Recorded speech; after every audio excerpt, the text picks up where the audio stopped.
My boyfriend and I have been together about a year, and when our city implemented lockdown for the virus, he decided to quarantine with me at my apartment as I live alone and have a nicer apartment, and he has several roommates. Mostly it has been going well, and thankfully we both still have jobs. Except in the first few weeks I started noticing that the bathroom floor was suddenly always wet around the toilet. The sink is across the room from the toilet, so it's unlikely to be from the sink. At first I thought it might be water, but soon realized that it was definitely pee. I asked boyfriend about it nicely, and he apologized and said sometimes he has bad aim. I asked him to try a little harder, and he said sure. The floor continued to be frequently spattered with piss. And a few weeks later I confronted him about it again because I think it's pretty gross to step in his pee several times a week. And it seems like an easy thing to fix. If he misses the toilet, I think the very least he could do is make sure to wipe it up with toilet paper or a Clorox wipe. The cleaning supplies even live in a cabinet directly over the toilet.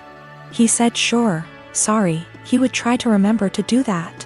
Another week has passed, and while maybe he's doing this sometimes, I've continued to step in splatters of his pee and wipe it off the floor and clean the floor several times a week. I thought about asking him to just pee into the bathtub or something instead, because I don't understand how you can pee on the floor by accident so often and not notice and not clean it up. Last night I got up to use the bathroom in the middle of the night and absolutely stepped in piss, for the 12,312,301,298th time. I had it, and I didn't want to pick a fight or ask him again since it seems clear he can't or won't change. So I got one of my dog's wee pads from when he was a puppy, he is well trained now, and cut it up a bit and taped it down to make a sort of skirt or mat around the floor near the toilet to at least absorb the piss. Boyfriend saw this morning and is furious with me, saying that I'm calling him a dog, comparing him to an animal, etc. Honestly, I was not thinking that at all. I just was trying to be resourceful and solve the problem for myself since I don't like piss on my bathroom floor, and don't like stepping in it. I didn't feel like arguing about it anymore. And putting a material specifically meant to absorb pee around the area he keeps peeing on by accident seemed like a practical solution. The last year and a half has been hard for me, to say the least. Last March, my brilliant and hilarious and beautiful girlfriend Natalie suddenly passed away. Everyone always gave shit about us because of politics. We met in college when we were poli-sci majors. She is very liberal, think AOC, and I'm pretty conservative. We actually met because we were serving as treasurers for our school's college Democrats and Young Republicans clubs, respectively.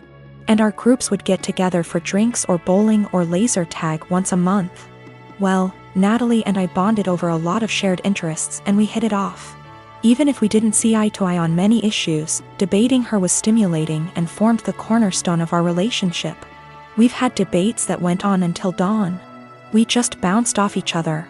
She liked to joke that we were drift compatible.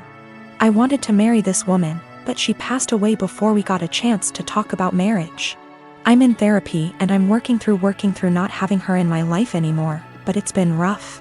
Then Rona happened and I got laid off, so I had to move back in with my parents and figure out what I am supposed to do now.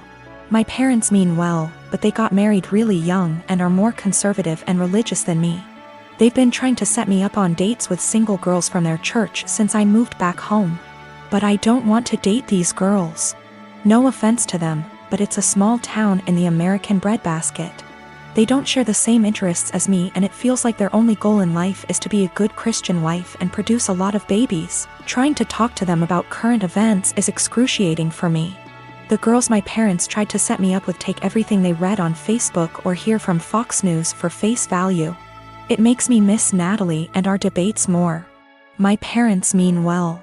I know they want me to find a nice girl and settle down with her, but not like this. They are nothing like Natalie and never will be.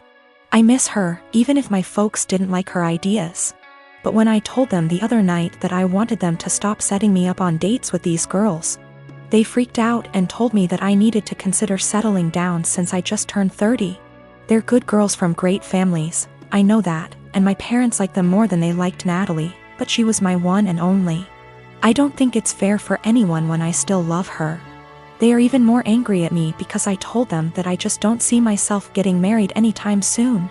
But like I said, Natalie was my soulmate and I just can't see myself being with anyone else but her. Yet, they are insisting that I need to find a woman and settle down and give them grandchildren. We were seriously close to talking about marriage. But around the time she died, it was more like how funny it would be if the bridal party wore blue and the groomsmen wore red because the bride is a Democrat, and the groom is a Republican / Romeo and Juliet deal. I wish we got to do that. Natalie thought it was hilarious. My boyfriend and I have been together for 2 years. He's a good heart and is normally rational, but his one issue is that he expects to accompany me in every occasion no matter how big or small. He even went with me to my ex-boyfriend's funeral after days of begging. Now my best friend got married few days ago. It was very small and only close family and friends were invited. My boyfriend couldn't come because of the +1 rule.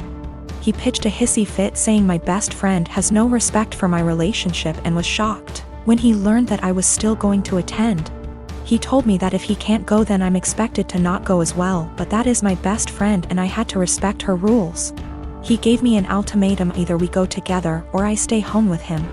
I ended up going cause again I respected my friend's rules. He was angry with me and kept calling the entire 2-hour drive then stopped.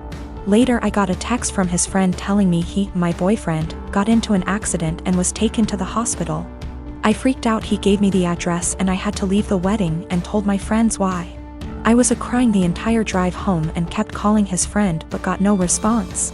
I arrived to the hospital and asked about my boyfriend and they checked and told me he wasn't there. My anxiety reached 160% as I kept calling his friends one by one. I just went home and there he was, along with his friend. He saw me and said that he was sorry, but this was the only he can get me home after I left him alone. After the initial shock, I just blew up yelling at him about lying and making me leave my friend's wedding, and having me literally go to the hospital and freaking out cause of him. I kicked his friend out and we got into an argument. He kept talking about how much I love him, thus I left, which is my own doing, not his, and he was just trying to see if I really chose my friend's wedding over him. He then argued that my friend caused this and I shouldn't agree with her to exclude him. I said what he did was horrible and called him horrible and then went to my room. It was awful cause my friends kept calling to check in on him cause they thought he was really at the hospital. He said I overreacted and that I yelled at the wrong person. He has a history of mental health issues but got better the past few months. He also had a recent death in his family which really affected his health generally. My brother lost his job along with all his savings several months ago, and soon after he asked me if it would be okay if he and his wife stayed with me until they could afford their own place again. I hesitated at first, considering I only have a 1-bedroom apartment, but according to them they had no other options, so of course I invited them over and bought a blow-up mattress for the living room. For the first month things were manageable, although admittedly cramped. Then my brother told me that sleeping on the mattress was giving him back pains.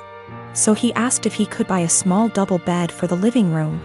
The living room is by far the biggest room I have, so I told him that would be fine as long as there was still room for my couch, TV, bookshelves. The living room is also connected to my kitchen in an open plan style. So I reminded my brother to leave walking space around the bed. It's now been 2 months and things have gotten a lot worse. When they first moved in, I would still use the living room every day to unwind on the couch after work. Now whenever I go in, there's a strange vibe like I'm intruding. My brother and his wife are often sitting in bed together when I go in. I always knock and stare at me pointedly until I leave. Sometimes when I sit down they will directly ask me for some alone time and say they would like the room to themselves. This came to a head yesterday when my sister-in-law messaged me with a timetable she'd made of when it would be a good time for me to use the living room. The timetable basically says that they will allow me into the room for an hour each evening, plus 20 minutes around meal times. I basically shut her down instantly and told her there was no way I'd be following the timetable since in the end it's my apartment. She sent me back a huge message with a dozen paragraphs about how my constant presence was ruining her marriage with my brother and they feel like they have no privacy. I tried to talk this over with my brother that night, but when I got home neither my brother /SIL were talking to me. So he's clearly just as pissed. Today an Amazon parcel arrived for my brother with a lock for the living room door, which I told him there's absolutely no way I will allow him to install.